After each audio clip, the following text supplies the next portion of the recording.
Hello Thomas fans and welcome once again. Oh my god, Series 5 is so good. This series is the best of all time for me, and it will take a lot for this one to be beaten. Originally aired in 1998, the year before I was born, this is the first of 16 series to have completely original episodes throughout, and because of this we got some of the show's best ever episodes, which were some of the first I ever saw as a baby. Today I will be ranking these episodes, and as expected, I spent a lot of time working this out. As ever, this video is my opinion and my opinion only, so if your list is different to mine, good for you. Number 26. Gordon and the Gremlin. I pretty much like every single episode this series, but Gordon and the Gremlin is my least favourite, because it's an episode that loses its focus quite a few times. At one point they're talking about gremlins, then it's about Gordon's special visitor, then it's about the visitor's dog. I just get quite confused over what I'm supposed to be thinking while watching it.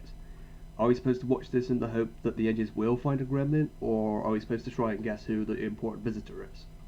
But hey, there's a dog in this episode and kids like dogs, so why question anything? Number 25. Make someone happy.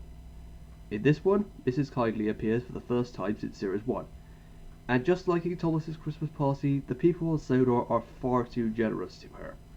Obviously we get a lot of respect for Harold and James to give up their time to cheer up Mrs. Kindly, but it's the fact that we hardly ever see this character that leaves us wondering what makes her more important than just a local old woman. Number 24. Happy Ever After.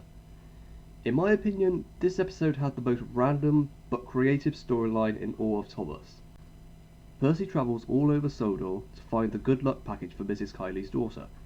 And that sounds really cool, but I just think the episode's over quite quickly. Personally, I would like to have seen more on the wedding, but maybe us kids are just too young to learn what happens at one of those. If it wasn't for the stellar dramatic episodes that take up most of this series, this episode definitely wouldn't be third to last. Number 23. Sir Topham Hatt's Holiday. I've said it once and I'll say it again.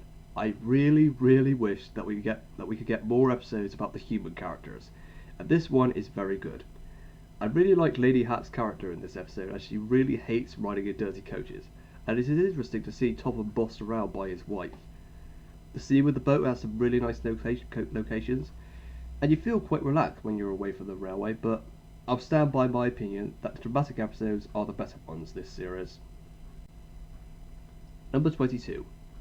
Thomas, Percy and Old Slowcoach. It was really nice of Thomas and Percy to help Old Slowcoach, even though she cannot do that much. Although we've seen this saved from scrap plot 3 times already, this one is really good. But the thing that makes this episode for me is the scene with the 2 fires. They made these scenes very appropriately dramatic, and one particular memory I have was when my nanny watched this. She started panicking and thinking it was real. Yeah, she wasn't the sharpest knife in the drawer, was our Nan, Lord rest her.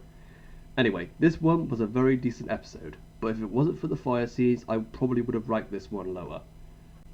Number 21. Bar. Another more relaxed episode, this one. The story with the ram is very amusing, especially the ending. The reveal that the boys ruined the station is quite unexpected, but a bit rushed. The ram has a really funny character, and I think he would have made a pretty good mascot for the railway, but I can't imagine that happening anytime soon. Number 20. Double Teething Troubles. It's great to see Bill and Ben again in this one, and I think Derek would have made a very good recurring character. It's really interesting to have an engine that has a lot of problems, but isn't Henry.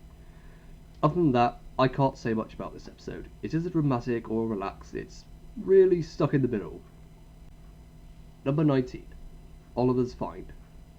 It was quite interesting to see Oliver go for a nice run, as we hadn't seen this before. The crash to the shed is pretty cool, and the ending where they find the abandoned house is very pleasant. But the thing I like the most is the nighttime scenes, which look stunning. Another really good Oliver episode, but nowhere near as good as the other one involving him this series. Number 18. Toby's Discovery. Another fond memory I have is whenever me and my dad would pass by or visit a castle, he would say it's the Topham Hatt's accent, "And now we shall visit the mine." Yeah, my dad's an idiot, but like father like son, right? This episode uses some really nice scenery at the castle and mine, and I quite like the story and the bloody terrifying nighttime scenes, which did make me feel a little bit nervous as a child. However, the thing that ruins this episode is Toby's unusual behaviour. For a character who always gives good advice, it doesn't make sense for him to believe in ghosts all of a sudden. But still, I am quite fond of this episode. Number 17.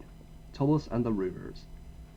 Of course, this episode has that famous meme, "The Fat Controller laughed, you are wrong," that's been all over Facebook. This episode teaches a really good life lesson that I could relate to. For someone who still goes to school, I notice a lot of moments where bad rumours about someone are being spread, and they rarely seem to be correct. I know I said Thomas wasn't really an educational show at this point, but I give good credit to them for representing an issue that adults can learn from as well. Gordon's crash is quite cool as well, but the big winner in this one is definitely the moral of the story. Number 16. Horrid Lorry. Thomas sure had a lot of great villains that only appeared once, don't they? The Horrid Lorries have really good motives, and there's a sense of realism watching this because, of course, railways in real life are being replaced by roads. When the Horrid Lorries suffer their misfortunes, you do feel relieved because of how rude they were to the engines. Number 15. Lady Hatt's birthday party. I am really thankful that the producers chose to make the Fat Controller a funny character, because if he was always that serious, grumpy controller, we wouldn't find him that interesting. And Lady Hatt's birthday party started all of this. This is another really good episode surrounding the human characters. So Tom of Hatt's story is definitely something you'd see in an 80s sitcom, and you really can't help but laugh. Number 14. Duncan Gets Spooked. The first of 3 really good narrow gauge episodes to conclude this series.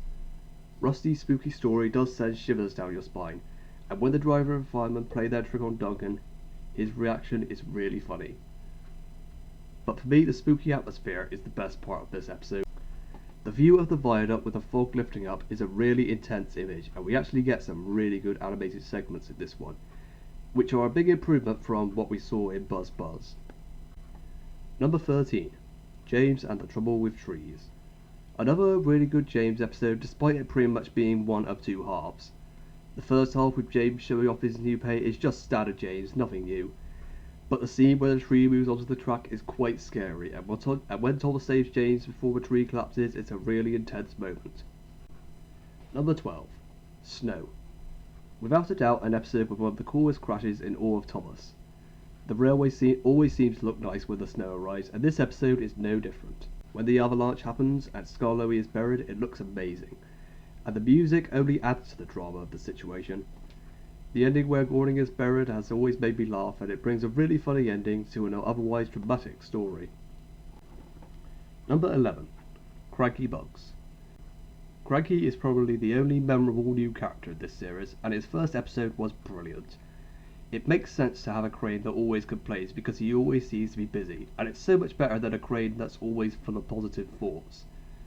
The scene where the ship crashes into the shed and Cranky is knocked over is one of the scariest and most dramatic moments in all of Thomas. You do feel quite pleased that Cranky is still Cranky at the end of this episode, because he probably wouldn't have been as interesting and therefore wouldn't still be in the show. Number 10. A Better View for Gordon. Series 5 is full of amazing and spectacular crashes, and I think A Better View for Gordon is the best of the lot. The runaway music, the fast-paced action, and the huge impact that Gordon has makes the hairs on my arms stand on end. The story is pretty ironic as Gordon complains about the wall in front of him, and of course he crashes into it. Classic Thomas. There are a few uninteresting moments in this episode, however, and that is why I've only ranked it number 10. Number 9. By George. Obviously the main reason I like this episode is because of George. It makes so much sense to have a character that wants to rip up the roads because they are capable of doing it at any moment. The second best thing about this episode is the 2 spectacular crashes. Thomas's crash to the barn is really big and fast paced, and the crash with the truck looks so cool. It flies through the air and literally falls to smithereens when it lands. It's flippin' fantastic. It is too bad that we don't see George as a proper character again after this one, because they were hinting at the end that George is unsure whether he'll be rude again. Number 8. Stepney Gets Lost. In my opinion, Stepney's best episode. It is interesting when the driver agrees to take the trucks without Tom Hatt's permission, because in the past the drivers and firemen haven't really shown any character or made a mistake.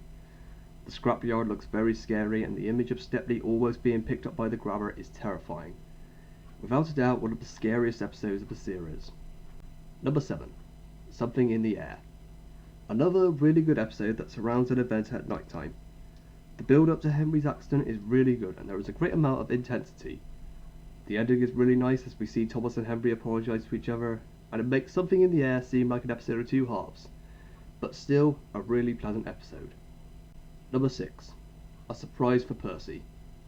When I was watching these episodes for the first time, it was always a surprise for Percy that I was counting down to, because this one was my favourite at the time. However, I think there was a bit too much build up to the runaway scene, and therefore it's over so damn quickly. But still, a brilliant episode with one of the best runaway sequences of the lot. Number 5. Put Upon Percy. In the official episode order, Toby and the Flood and Horrid Henry took place straight after Put Upon Percy. And whenever this one came on, I always thought as a child, oh no, it's the 3 scary ones now. I really like the storyline where Percy is feeling overworked, or put upon, as he put it, even though it doesn't really relate to what happens later. The scene with the mine collapsing is incredibly dramatic, and the model makers did a really good job when filming it. A really good storyline with a brilliant piece of drama to go with it. Number 4. Toby and the Flood. I think the thing that disappointed me the most about Thomas and the Magic Railroad was the fact that we didn't get more dramatic episodes like Toby and the Flood. Even now this episode puts me on the edge of my seat. There is drama around every corner, and it's the fact that Toby is in a life or death situation makes this one so obscure. I'd go on to say that this whole episode could be mistaken for an action movie because of the intensity of it all. A sensational episode. Number 3. Horrid Henry. Every time Horrid Henry came on when I was a child, I would hide behind my sofa with my fingers in my ears. This episode scared the crap out of me, and it still does, and sends shivers down my spine. The fog effects, the haunting music, the weird sets we've never seen before, everything is stuff you'd see in a horror movie. The story is quite simple, I will admit, but the spooky setting all but makes up for that. Number 2. Rusty and the Boulder. It is very rare that you'll see me actually looking forward to the last story of a series. In a good way, Rusty and the Boulder is a really tragic episode. In the first sentence of the episode where the narrator talks about Boulder, you already know that that boulder is going to fall off the mountain, and they make it way more dramatic than anyone would expect. The moment where the explosion takes place at the quarry, I think is an image that will stay in every Thomas fan's memory. From start to finish, Rusty and the Boulder is intense, dark, and epic. At number 1, Busy Going Backwards. I'm going to lose all my subscribers for this, aren't I? Yes, Busy Going Backwards is my favourite episode of my favourite series. I think Toad will always be my third favourite character behind Henry and Gordon because of how awesome his episodes are, and Busy Going Backwards tops the lot. The concept of a brake van being fed up of going backwards is a really clever one, and the fact that the way they solve it is by having a runaway goods train makes perfect sense. The runaway music is fantastic in this episode, and I was humming this version a lot when I was a child. Despite all the drama, there are also loads of really funny moments, and you know how much I like how humorous Thomas is sometimes. I can't imagine there will be a lot of people who have Busy Going Backwards as their favourite, but this is the one I always look forward to when watching season 5. So, what's my opinion on this series? Well, it will probably always be my favourite season, and I'd go far enough to say that this is one of the best seasons of any TV show ever made, and long may it stay that way. So, what do you guys think? Is your list different to mine, and what's your opinion on Series 5? Let me know down in the comments. Oh, and before you guys go and click on the next video in your subscription box, I have a big announcement to make. We hit 400 subscribers last week, which is just an unreal thing for me to be saying. Thank you so much to everyone who has given up the time to press that subscribe button and watch my videos. It always gives me motivation to continue making content. So, to celebrate this milestone, I will be doing a question and answer video, because that's what every YouTuber does when they reach a number of subscribers. So, yes, comment below any questions you have for me. They can be about my past and future videos, about Thomas or other shows I like, or questions about me personally, and I will answer them in a video very soon. As always, thanks for watching, if indeed you still are. Yes, that's my new catchphrase.